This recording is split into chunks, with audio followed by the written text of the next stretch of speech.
Coucou tout le monde, bienvenue dans cette recommandation de la semaine.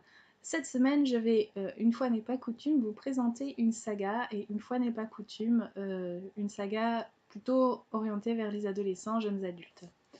Alors, je sais pas si vous ça l'a fait, mais il y a des livres comme ça où je me souviens parfaitement des conditions dans lesquelles je les ai achetés, et notamment celui-ci qui a une histoire assez particulière. Donc je vous présente la saga le livre des étoiles par Eric Lhomme. Alors, pour en revenir à ce qui m'était arrivé, en fait, je voyageais en avion pour aller rejoindre mon père sur son continent de Corse. Et j'avais une petite halte à Lyon, Saint-Exupéry, et momentanément l'avion qui devait me transporter à Bastia n'a pas été en retard, il y avait une panne, je ne sais plus exactement, enfin en tout cas j'avais 12-13 ans. Et je me suis retrouvée toute seule dans ce grand aéroport et j'ai fait les boutiques et je suis tombée sur ce livre et au final j'ai acheté les trois tomes qui constituent la saga afin de faire passer le temps. Donc voilà la petite histoire autour de ce livre. Revenons à celui-ci.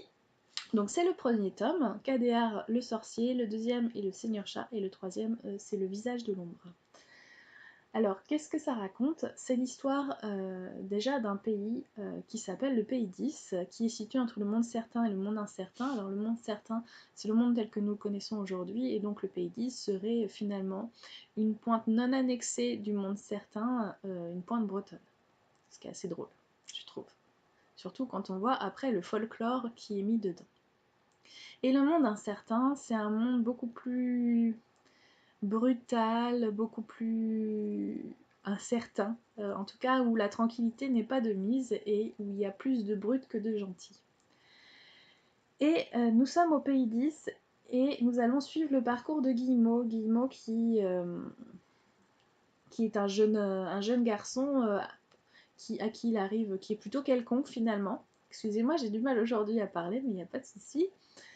Donc c'est un jeune homme qui est un peu quelconque et qui, au décours d'une soirée, va faire ce qu'ils appellent le syndrome de... je sais plus le nom. Enfin, en tout cas, il va faire un malaise qui est typique lié à la sorcellerie. Je crois que c'est Tarquin, un truc comme ça. Et Kadéar, qui était le sorcier présent lors de cette cérémonie, va le prendre sous son aile afin de le former à la magie. Et il s'ensuit tout un tas d'aventures, d'anecdotes autour de ce jeune homme qui attire la convoitise de l'ombre, qui est le grand méchant de l'histoire. Et l'ombre qu'on découvrira donc que dans le troisième tome finalement. Et ce qui est assez drôle en fait dans ce livre et que j'aime beaucoup, c'est que Guillemot il a des amis et ça fait un peu le club des 5 finalement parce que nous avons le musicien, nous avons les jumelles, nous avons le preux chevalier. Enfin, c'est assez drôle je trouve. Et puis ceux qui sont peut-être un petit peu moins agréables.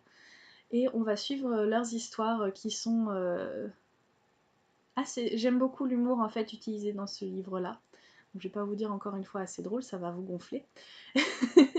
Et je vais vous laisser finalement découvrir ce livre, cette série. En tout cas, je la recommande notamment pour les adolescents.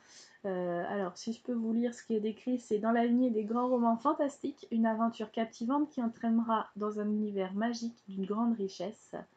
Et c'est bien dit que c'est le premier d'une trilogie que je vous ai citée avant. Donc voilà, et puis oui, il y a plein de secrets cachés qui vont se dévoiler. Enfin, j'aime beaucoup ce genre de choses. Ça se lit assez facilement parce que c'est un petit livre de poche et les autres sont pas plus grands non plus. Donc vous allez découvrir le monde des Korrigans, vous allez trouver les orques aussi, enfin vous allez retrouver des critères finalement qu'on retrouve souvent dans ce type de livre. Donc voilà, écoutez, je vous souhaite une bonne fin de semaine et puis à bientôt pour la prochaine recommandation de lecture. Bye!